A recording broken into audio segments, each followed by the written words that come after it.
Musicians don't exactly have the most dangerous jobs on the planet, but the deaths of musicians are often highly publicized and deeply mourned among the wider cultural community. Different disasters have taken some of the best musicians away from us far too soon. These musicians died at their peaks. By 14, Aaliyah Dana Houghton, known professionally as just Aaliyah, had released her first album produced by R. Kelly. Age Ain't Nothing But a Number sold more than 1 million copies. In 1996, she released her second album, One in a Million, which sold twice as many copies as her first. She soon branched out into modeling and acting. She just released her third album, Aaliyah, when she was killed in a plane crash in the Bahamas in 2001 while filming the video for her single, Rock the Boat. 8 other passengers, including a close friend of Aaliyah's, were killed in the crash. Rolling Stone remembered her as a driven, intelligent, and unusually sweet and gentle spirit. Selena Quintanilla Perez was one of the most prolific Hispanic musicians and celebrities ever, and is generally credited for bringing Latin music genres into the wider American mainstream. Born in Texas in 1971, Selena found fame in the world of Latin music in 1989 with the release of her self-titled debut album. Her second LP, Entre a mi Mundo, was #1 on the Billboard Mexican Albums chart for 8 consecutive months. In 1995, as the 23-year-old Selena was yet to release her first English-language album, she was shot dead by Yolanda Saldivar. Saldivar had recently been fired as the head of Selena's fan club for embezzling funds. Within 2 years of her death, the New York Times was comparing Selena to Marilyn Monroe and Elvis, and her 2017 Hollywood Walk of Fame ceremony drew the largest ever crowd for one of those events. Duane Allman had one of the most famous names in rock and blues. As lead guitarist of the Allman Brothers Band, he achieved considerable critical acclaim with the 1971 album At Fillmore East. That year, Rolling Stone reported the whole band took their first real vacation in more than 2 years. Duane had been celebrating the birthday of the wife of Barry Oakley, the band's bassist. On his way home, his motorcycle flipped when he swerved to avoid a truck. He died after 3 hours of surgery at a nearby hospital. Nearly 300 people attended his funeral. Before he emerged as one of the most popular and era-defining rappers of the 1990s, Tupac Shakur bopped around on the fringes of the hip-hop world for years, serving as a roadie and occasional vocalist for Humpty dance group Digital Underground. In 1991, Tupac broke through as a solo artist with the stark and sad single Brenda's Got a Baby. By 1993, he had one hit after another, some of them vividly painted pictures about an often difficult life in the inner city, some of them boastful party jams. When Shakur was gunned down in a drive-by shooting in Las Vegas in September 1996, the 25-year-old star had reached a career milestone just 2 months earlier. His double A-side single How Do You Want It, California Love had hit #1 on the Billboard Hot 100. Virtually any list of the greatest rock guitarists of all time will rank Jimi Hendrix near or at the top. The Rock and Roll Hall of Fame called Hendrix the most gifted instrumentalist of all time. That legend stems from a mere 4 years in the spotlight. Hendrix found his first taste of success in 1966 in England, where he took Purple Haze and The Wind Cries Mary into the top 10 with his band The Jimi Hendrix Experience. Hendrix provided the soundtrack for the acid-dropping counterculture of the hippie 60s. Scarcely a year after his landmark appearance playing the Star-Spangled Banner at Woodstock, Hendrix was dead. A barbiturate overdose caused him to choke on his own vomit. He was just 27 years old. Buddy Holly's death was so shocking and tragic that it inspired Don McLean's American Pie, a song that equated the deaths of Holly, Ritchie Valens, and J.P. Richardson in a February 1959 plane crash with the death of rock and roll. Holly was absolutely huge, ranking near Elvis Presley in terms of popularity and influence. He arguably filled the void when Presley dropped out of music for a while to join the military. Holly was in the middle of a tour thrilling crowds in towns across the country with jangly, catchy hits including That'll Be the Day, Peggy Sue, and Not Fade Away when he died in a plane crash. He'd already scored 7 top 40 hits at the time of his death, just 2 years into his career. Trained in classical guitar, Randy Rhoads applied those classical techniques to heavy metal music. When he was barely out of his teens, Rhoads played on Quiet Riot's first 2 Japan-only releases in the late 1970s. He left, but soon connected with the biggest metal idol of all, Ozzy Osbourne. Rhoads' hard-charging guitar work served as an ideal counterpoint to Osbourne's vocals. He played on Osbourne's first 2 solo albums, Blizzard of Oz and Diary of a Madman. After a 1982 show in Knoxville, Tennessee, an air conditioner broke on the band's bus, so it stopped next to an airstrip. Bus driver Andrew Aycock, also a pilot, thought it might be fun to sneak aboard a plane and fly it. On his second trip, he took Rhodes and makeup artist Rachel Youngblood along. Aycock thought it would be hilarious to buzz the tour bus, but he accidentally clipped the bus and crashed the plane. All 3 people on board died, including Rhodes, who was barely 25. What set Jim Croce apart from other guitar-toting folk singers of his era was that he remained loyal to the classic folk sound. Croce showed off his chops on a small 1966 release called Facets and 1969's Croce, a joint album with his wife Ingrid. Croce wouldn't find a big audience until he signed with ABC Records and scored 2 smash hit albums in 1972 and 1973, You Don't Mess Around with Jim and Life and Times.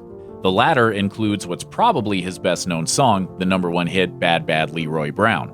At age 29, Croce died in a plane crash in September 1973. His gut-wrenching single about the fleeting nature of life, Time in a Bottle, topped the Hot 100 soon after his death. Rapper Mac Miller, born in Pittsburgh as Malcolm McCormick, was in the spotlight for less than a decade. He released his 2010 mixtape KIDS at 18. In 2011, his first studio effort, Blueside Park, topped the charts.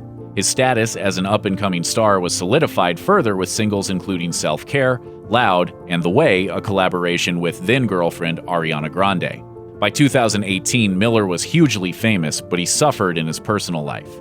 In May 2018, he both broke up with Ariana Grande and ran his car into a utility pole. Miller struggled with depression and substance abuse. He was found unresponsive by a friend at his California home in September 2018 and was pronounced dead. Authorities determined the cause of death to be an overdose of the painkiller fentanyl mixed with cocaine. After releasing songs and albums on SoundCloud beginning in 2014, XXXTentacion, born Jesse Onfroy, dropped his first official single, Look at Me, in 2016. His first 2 full-length non-SoundCloud albums captured a huge audience, charting at #2 and #1 respectively. That's all before he turned 21. XXXTentacion had a troubled and disturbing personal life. In 2016, he assaulted a romantic partner and threatened to cut out her tongue. He did it again when he believed she was being unfaithful. When she told the rapper she was pregnant, he allegedly beat her, threatened to kill her, and locked her in an apartment. She escaped after 2 days of captivity. The case was never resolved because in June 2018, XXXTentacion was fatally gunned down in Florida.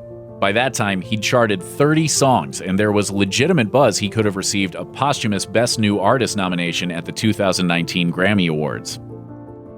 Songwriter and guitarist Jeff Buckley boasted a voice that was ethereal, sensual, and soulful. It propelled his one and only studio album, Grace, to critical acclaim and multiple Best of the Year lists. Released in 1994, it didn't really hit big until 1995, thanks to standout singles including Last Goodbye and his definitive, devastating cover of Leonard Cohen's Hallelujah. Rolling Stone and the MTV Video Music Awards singled out Buckley as one of the best new artists of the year.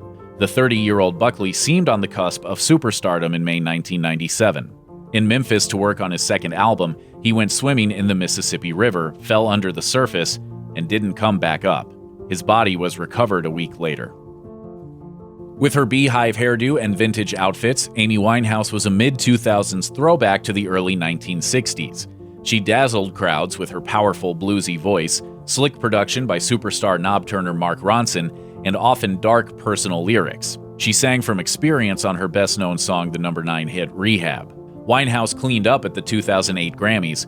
The singer took home 3 out of the 4 biggest awards of the night: Record of the Year, Song of the Year, and Best New Artist. But Winehouse never kicked the substance abuse that led to her most famous song. In July 2011, the 27-year-old singer died of alcohol poisoning. Lynyrd Skynyrd defined the style of 1970s Southern rock. The band is best known for the genre's unofficial theme song, Sweet Home Alabama, and one of the most epic rock songs ever, Freebird. The band's sound had gelled, and its popularity was peaking when it released its 5th album, Street Survivors, in October 1977. Skynyrd boarded a charter flight after a concert in Greenville, South Carolina, bound for the next gig in Baton Rouge, Louisiana. Somewhere over Mississippi, the plane ran out of fuel and crashed. Lead singer Ronnie Van Zant, guitarist Steve Gaines, backup singer Cassie Gaines, assistant road manager Dean Kilpatrick, and the pilots all died. The rest of the band and crew survived, although injured, and temporarily split up. The surviving band members reunited in 1987 with Van Zant's younger brother Johnny as their new singer. DJs are the rock stars of the 2010s. Among the most famous and popular of the musicians who made EDM a mainstream musical genre was Sweden's own Tim Bergling, known professionally as Avicii. Avicii translated and distilled his live sound into a few hit singles including Levels, You Make Me, I Could Be the One, and especially Wake Me Up, a number 4 smash on the Billboard Hot 100. Avicii suffered from health problems, including pancreatitis, which he attributed to excessive drinking. At age 24, he had his appendix and gallbladder removed. He soon stopped doing live gigs because they were too physically rigorous. By spring 2018, the 28-year-old DJ was gone, reportedly as a result of suicide. Nirvana combined elements of punk rock with hard rock to help popularize a new kind of commercially viable but artistically vital music, alternative rock. Chief songwriter and artistic visionary Kurt Cobain wrote lyrics that were both cryptic and voiced a deep cynicism for mainstream society with songs including Smells Like Teen Spirit, In Bloom, and All Apologies. The band's breakout album Nevermind ultimately moved about 10 million copies. It knocked Michael Jackson's Dangerous out of the #1 spot on Billboard's album chart. When the group taped its episode of MTV Unplugged in late 1993, it was legitimately the biggest band in the world. Tragically, just a few months later, the severe depression that had long consumed Cobain claimed him. The 27-year-old rock star took his own life at his Seattle home in April 1994. If you or anyone you know is having suicidal thoughts, please call the National Suicide Prevention Lifeline at 1-800-273-TALK.